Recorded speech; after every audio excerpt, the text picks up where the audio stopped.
disantet balik gitu. Oh, ada memang gitu. Ada yang begitu. Contoh saya pernah meruqyah seseorang sampai jam 1 malam, itu saya bawa jimat dia itu saya sita. Oke, Saya letak waktu itu kan saya imam masjid, saya letak di bawah kolong masjid, apa oke. namanya tempat tidur saya. Ah, Malamnya saya ketindihan.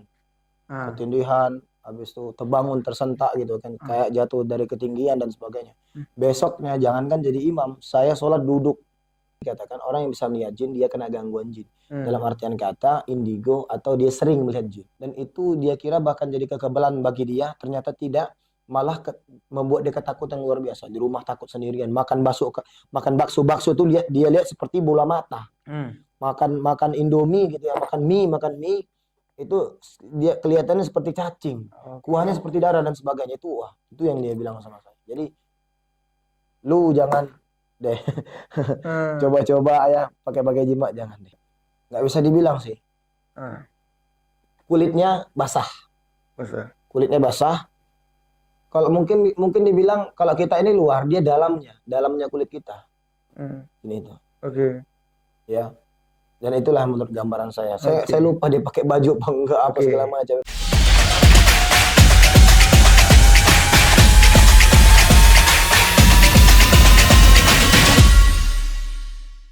Assalamualaikum warahmatullahi wabarakatuh. Waalaikumsalam.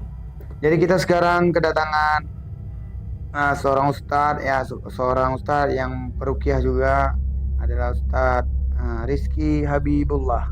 Benar Ustadz ya? Benar. Siap. Jadi kali ini kita bakal bercerita tentang yang mistis dengan ustadznya sendiri. Ya, kita mau mendengarnya langsung dengan ustadz sendiri. Ya, Ustadz, kalau boleh tahu, Ustadz ini udah berapa lama profesi sebagai perukiah? 2015 bang. Berarti, berarti, Ini tahun 2022, besok 2023. berarti 8 tahun. 8 tahun. 8 tahun. Jadi enak nggak jadi perukiah? Tuh, banyak ininya ya, apa namanya? Enak dan nggak enak juga. Karena di samping itu, satu, ketika ada orang sembuh, alhamdulillah sampai meluk-meluk kita, sampai cium tangan kita, kan gitu kan. Tapi sampai sini belum ada yang ngasih alpat sih ya kan. Oh gitu. Cuman kita senangnya aja gitu sampai membantu. Cuman yang nggak enak itu sampai kita itu disantet balik gitu. Oh, ada memang gitu. Ada yang begitu. Contoh saya pernah meruqyah seseorang sampai jam 1 malam, itu saya bawa jimat dia itu saya sita. Oke. Saya letak waktu itu kan saya imam masjid, saya letak di bawah kolong masjid, Oke. apa namanya tempat tidur saya. Ah, Malamnya saya ketindihan. ah, Ketindihan, habis itu terbangun tersentak gitu kan, kayak jatuh dari ketinggian dan sebagainya. Besoknya jangankan jadi imam, saya sholat duduk, nggak bisa. Seberapa lama itu? 2 hari. Itu ampun kayak tipes.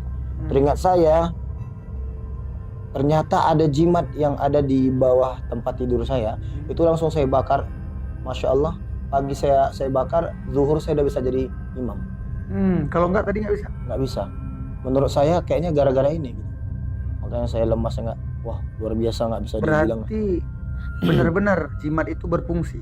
Ya, sepertinya menurut saya ya, jimat itu memang apa namanya? Jimat itu memang sangat bereaksi untuk mereka yang pakai itu gitu. Karena banyak itu, ada kayak jeruk purut di dalam kafan gitu ya, di dalam kain kafan ada jeruk purutnya, ada paku payung yang berkarat lah, ada yang rambut katanya umur 100 tahun, ada jeruk purut dan sebagainya, banyak itu. Sampai ada batu cincin, bongkan batu cincin, ada apa aja ya kemarin tuh ya. Banyak deh, ada sampai kayak semar mesem. Mermesem. Dia kayak keris tapi segini besarnya gitu. Itu saya bakarin semua, Jimat. saya hancurin semua. Jimat ya. Jimat. Biasanya dapat jimat kayak gitu untuk apa orang? Itulah yang sekarang nggak sedikit ya, banyak sekali orang di Indonesia yang sangat percaya sekali dengan yang namanya jimat-jimat dan sebagainya. Allah Subhanahu wa taala berfirman, "Innallaha la yaghfiru ay yushraka bih wa yaghfiru ma duna dzalika liman yasha." Sesungguhnya Allah Subhanahu wa taala tidak akan pernah mengampuni orang yang berbuat dosa syirik, wa yaghfiru ma duna dzalika liman yasha, dan Allah akan mengampuni apapun dosa orang itu kecuali dosa syirik. Maknanya adalah pakai jimat itu syirik. Orang pakai cincin, Rasulullah SAW tuh pakai cincin. Jadi niat kita tuh sunnah, mengamalkan sunnah. Iya. Bukan di cincin ini kalau misalnya kita ada kejadian mau tabrakan nih tiba-tiba kebel. kebal, tiba-tiba hancur nih mobilnya, mobil mau nabrak kita, mobilnya terbang gitu. Iya, Enggak betul. gitu, sama sekali nggak ada seperti itu. Ah, Rasulullah aja ketika perang berdarah pelepisnya Rasulullah SAW kan gitu kan. Jadi betul. tidak ada pakai jimat. Sahabat-sahabat Nabi ada yang mati, banyak yang mati, nggak ada pakai ilmu kebal. Tapi zaman dulu pun udah ada Ustaz. Banyak dari zaman Jimat. Nabi Musa, Jimat. dari zaman Nabi Musa ketika melawan Fir'aun itu kan udah ada sihir. Hmm. Kita nampak di dalam Quran. Qala Fir'aun tuni bikulli sahirin alim. Falamma ja'a as-saharatu qala lahum Musa lakum antum. Ya, itu menceritakan bahwasanya ketika Musa melemparkan tongkatnya, Fir'aun memanggil bala tentara penyihir-penyihirnya, berantem nih. Tiga ular jadi lawan satu ular. Tongkatnya Nabi Musa jadi seekor ular. Udah habis dimakan. Jimat. Itu cuma. Oke, siap itu dulu ya, Ustaz. Jadi kan yang membuat mistis itu berarti jimatnya ketika Ustadz bawa pulang ke rumah, terus letak di masjid, Ustadznya nggak bisa tidur. Nah, Nggak bisa tidur. ada nggak hal-hal mistis lain yang Ustadz dapati ketika Ustadz meruqyah yang lebih serem? Yang memang bener layak aku dengar dan itu betul-betul serem, ada nggak? Ada. Paling serem apa? Dan itu hampir buat saya mati. Oh ya, itu kayak mana cerita awalnya, kayak gimana kok bisa sampai ke situ coba? Ada suatu ketika orang datang ke tempat saya minta ruqyah. Kita ruqyah. Dia bilang By phone. Nah, By phone. enggak, datang ke rumah saya. Datang ke rumah saya. Dia orang dari Malaysia. Oke. Selangor. Ya. Udah. Orang Malaysia Selangor sana. Selangor. Kebetulan waktu itu saya sedang sendirian. Ya. Malam. Dia datang ke rumah malam. Dia malam datang. Saya ruqyah dia beri kabar tuh pagi. Oh, dia nggak datang ke rumah Ustadz siang, malam, pagi atau gimana? Malam. Datang malam. Dia kasih kabar ke saya tuh pagi. Telepon. Oke. Dia telepon saya pagi, malam dia datang habis isya. Iya. Habis isya, sholat isya. Oke. Dia datang, saya ruqyah, terus dia sampai muntahnya itu batu cincin. Iya. Berarti datang lah Ustadz. Cerita awal detailnya, dia telepon Ustadz pagi, malam, Ustadz datang ke rumah dia. Dia datang ke rumah saya. Oh, dia buat janji sama Ustadz pagi. Telepon, habis itu ke rumah Ustadz setelah sholat isya. Malam. Oke. Dia ceritanya gimana awalnya? Jadi saya ruqyah lah dia, singkat ceritanya, keluarlah muntahan batu cincin segini. Batu cincin dalam mulutnya. Tapi peta gitu, peta. Oh, jadi dia datang ke rumah Ustadz, langsung Ustadz ruqyah. Iya. Di rumah Ustadz. Ruqyah. Oh. Sampai campur darah gitu. Dia muntah tuh campur darah. Menurut saya kayak kena bagian dalam dia itu. Begitu muntah berdarah gitu. Saya lupa menghancurkan itu, jimat itu. Itulah kadang-kadang ya kelalaian kita sebagai peruqyah. Jadi kalau peruqyah itu seharusnya nggak boleh lalai. Jadi saya letak di depan rumah. Ada macam pagar, saya letak di pagar. Lupa saya untuk menghancurkan itu. Masya Allah, malamnya itu setelah saya dari kamar mandi, ya kan, buang air kecil, saya mau tidur. Di tengah rumah saya itu ada seperti kain gorden. Saya kira ada anak kucing. Ada anak kucing. Gini-gini, gitu kan, kain gorden itu goyang-goyang, gitu kan. Jadi saya yakin itu adalah kucing, benar-benar 100%, bahkan 1000% saya yakin itu adalah kucing. Iya, betul. Jadi karena kita nggak nyangka, begitu kita buka tirai tadi, Masya Allah, di situ jin. Demi Allah saya nggak pernah lihat jin, dan itulah pertama kali saya lihat jin dan saya takut sampai sampai Allah mau ngapain tuh, bingung. Sama seperti kayak ngelihat maling gitu ya, atau gimana ya? Sama kayak ngelihat, kan nggak nyangka gitu, tiba-tiba ada orang selain kita masuk ke dalam rumah, sementara rumah udah kita kunci. Iya. Udah, Masya Allah saya terkejut. Lalu saya baca Quran surah Al-Baqarah 102. Dari mulai wattaba'u ma tatlu syaitanu ala mulki Sulaiman ma kafaru Sulaiman walakinna syayatina kafarun, dan seterusnya sampai selesai. Dia mundur, tiba-tiba dekat pintu dan itu buat saya hampir mati. Oh, karena ngeliat jin. Ketakutan luar biasa. Ya kita kan manusia. Ketakutan ngeliat jin. Iya, seram sekali. Ustaz udah pernah lihat? Sekali. Dan sampai sekarang alhamdulillah nggak pernah lagi. Dan itu pernah lihat, dan itu kejadian yang memang sangat luar biasa lah. Menurut saya, nauzubillah jangan lagi.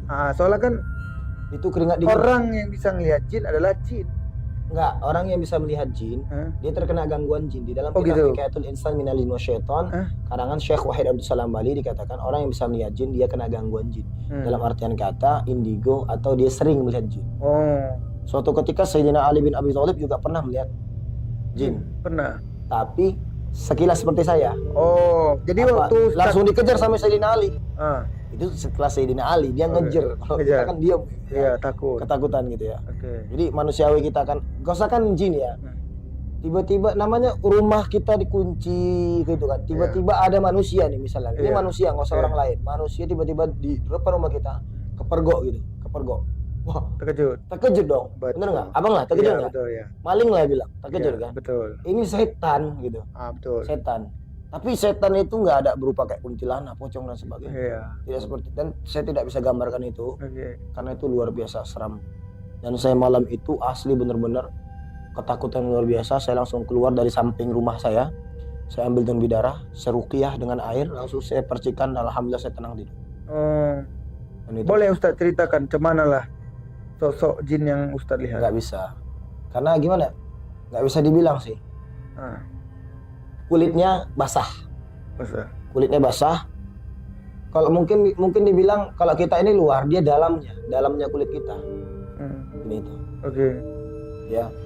Dan itulah menurut gambaran saya. Saya lupa dia pakai baju apa enggak, apa Oke. segala macam itu enggak. Terus kan Ustadz ini kan seorang peruqyah, sudah terbiasa dengan hal-hal yang mistis dan gaib. Ustadz sendiri berarti yakin lah hal-hal gaib itu ada, benar ya? Benar. Kan di dalam Quran surah Al-Baqarah sudah dijelaskan oleh Allah Subhanahu wa taala. Ya kan? Alladzina yu'minuna bil ghaibi wa yuqimuna shalah mimma razaqnahum yunfiqun. Bahwasanya alladzina yu'minuna billah, bahwasanya diartikan begini. Orang-orang beriman itu percaya yang ada gaib dalam kitab, di dalam Al-Qur'an. Itu ada, memang ada. Berarti santet ada juga? Ada. Orang sihir aja ada. Nabi SAW sendiri pun pernah kena sihir. Oke. Nabi, Siap. itu Nabi, apalagi kita. Jadi gini, ada nggak? Mana tahu. Jarang melihat orang itu kena sihir. Ada nggak? Ada. Dari Ustadz tuh nandain orang kena sihir itu? Terkena sihir atau terkena gangguan jin. Iya, coba. Jadi ini bukan pendapat saya, tapi saya baca di dalam salah satu kitab yang sangat masyhur bagi peruqyah. Iya. Nama kitab itu Wiqayatul Insan Minal Jin wa Syaitan, karangan Syekh Wahid Abdul Salam Bali. Iya. Beliau adalah pakar ruqyah dari Mesir. Iya. Ya, dan banyak rujukan-rujukan seperti Ustaz Muhammad Faizal baca itu, Iya. Ustaz Muhammad Zunaidi baca itu, dan sebagainya, peruqyah-peruqyah Indonesia. Oke. Nah, di dalam kitab itu dikatakan salah satunya adalah orang yang sering mimpi buruk, mimpi jatuh dari ketinggian, Oh. ketindihan, Ah. mimpi dikejar setan, mimpi dibunuh sama jin, atau mimpi dibunuh sama setan. Iya. Atau saat sadar tuh mendengar suara bisikan-bisikan, atau suara orang tertawa, Ah. atau mendengar suara orang menimpa rumah, batu besar, buam gitu. Cuman kita yang dengar. Atau Padahal hidung- itu nggak ada. Padahal itu nggak ada. Hidung kita mencium bau bangkai, dan kita tanya sama teman sebelah kita, ada nggak cium bau bangkai? Nggak ada. Cuman kita yang ngerasain. Itu ciri-ciri gangguan jin dalam tubuh kita atau di dalam sekitar rumah ini. Maka harus diruqyah. Oh, Harus diruqyah. berarti solusinya memang harus ruqyah. Ruqyah. Orang-orang seperti itu. Ruqyah. Terus ruqyah ini memang menjamin bisa menghilangkan gangguan jin. Jaminnya itu tergantung amal orang. Oke. Amal yang gimana? Amal contohnya, saya pernah meruqyah salah satu seorang wanita, Ya. dia hamil 8 bulan. Oke. Sebelum adzan subuh, suatu ketika sebelum adzan subuh, perutnya buncit. Abang tahu ya kalau orang 8 bulan buncitnya gimana ya? Ya. Tiba-tiba sebelum adzan subuh kempes. Kempes. Oke. Perutnya kempes. Waktu itu saya masih ngajar TK ya. Saya ngajar TK, dan ternyata kepala sekolah itu temannya kepala sekolah saya. Dan dia minta saya meruqyah wanita tersebut. Oke. Subhanallah, saya ruqyah perempuan itu sembuh, alhamdulillah. Itu saya ruqyah dia sekitar 1 jaman. Saya ruqyah dia. Dia hamil. Hamil 8 bulan. Perutnya kempes. Maaf, suaminya ngomong gini. Dada dan pinggangnya itu seperti gadis kembali waktu saya pertama kali bernikah, kata si suaminya tadi. Oke. Masya Allah, begitu saya ruqyah baliklah perutnya buncit lagi. Dan itu mereka sangat senang dan nangis dan peluk saya, luar biasa senang. Tapi 9 hari kemudian mereka datang lagi dalam keadaan perut si perempuan itu kempes lagi. Saya ruqyah, gak bereaksi. Bahkan saya datang ke rumahnya, ternyata rumahnya itu banyak jimat. Banyak jimat.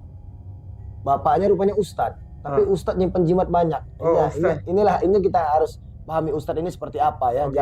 Jangan asal-asal ngomong itu ustadz. Ah. Kayak Samsudin itu bukan ustadz, Oh, bukan Samsudin. Gus, itu bukan kiai. Oke. Itu gila kan gitu kan. Oke. Dah. Jadi saya bakar itu semua jimat, saya hancurin segala macam jimatnya. Tapi kok nggak sembuh-sembuh nih gitu. Nggak sembuh-sembuh. Pertama kali saya ruqyah dia 1 jam itu sembuh. Masya Allah, yang kedua kali dia minta ruqyah saya itu dari habis maghrib saya meruqyah dia sampai jam 1 malam, Bang. Sholat isya berhenti sebentar sholat, langsung saya ke rumah dia. Kita ruqyah di sana sampai kita hancurin semua jimat-jimat. Akhirnya nggak sembuh-sembuh, dia ngaku sama saya, Ustadz, ya sebenarnya Ustadz saya salah katanya. Salahnya kenapa? Saya udah apa namanya? Saya nggak ngelakuin apa yang Ustadz perintahkan. Saya perintahkan dia gini, Kak nanti jaga sholat 5 waktu. Oke. Yang kedua, Kak jaga dzikir. Ya. Setelah subuh dan setelah sholat asar. Ya namanya pagi dan petang gitu ya, zikir pagi petang. Kemudian yang ketiga, jaga ruqyah mandiri saat sebelum tidur. Apa dia bilang? Saya nggak amalin itu Ustadz. Saya nggak amalin itu, dan ketika bahkan abi saya nyuruh saya untuk ruqyah seperti yang Ustadz anjurkan, malah saya bilang, Ustadz, alah abi nanti paling kalau misalnya bayinya hilang lagi tinggal datang ke Ustadz Rizki. Maknanya ruqyah ini betul-betul harus dengan amal perbuatan kita dan takut kepada Allah dan yakin kepada Allah. Gak bisa orang di ruqyah nggak ikhlas, nggak bisa. Ada mama-mama datang, Ustadz anak saya bandel kali, tolonglah ruqyahkan biar baik. Anaknya ikhlas nggak di ruqyah. Maka biasanya saya kalau meruqyah seorang anak yang nakal, saya kasih nasihat dulu. Iya. Setelah itu dia ikhlas di ruqyah, baru saya ruqyah. Insya Allah berubah.